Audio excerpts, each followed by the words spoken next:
Hello everyone, welcome back to my channel. In today's video I'm gonna show you how to change Instagram password without old password. So first of all, open Instagram account, click on the profile icon, look at the right corner, tap on three line, settings and privacy, go to account center, password and security, change password, select account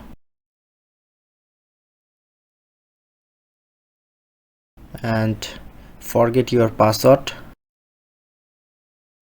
Then Instagram team automatically send a mail on your email address. So now I'm checking this. Go to my email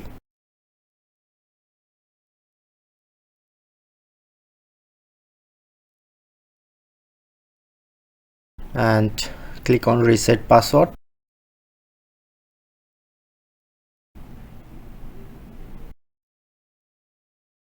And now set up a new password and finally click on reset password. Then change your Instagram password without old password. So that's how we can do it. If in this video helpful, please hit the like button and subscribe our tutorial revert channel for more video.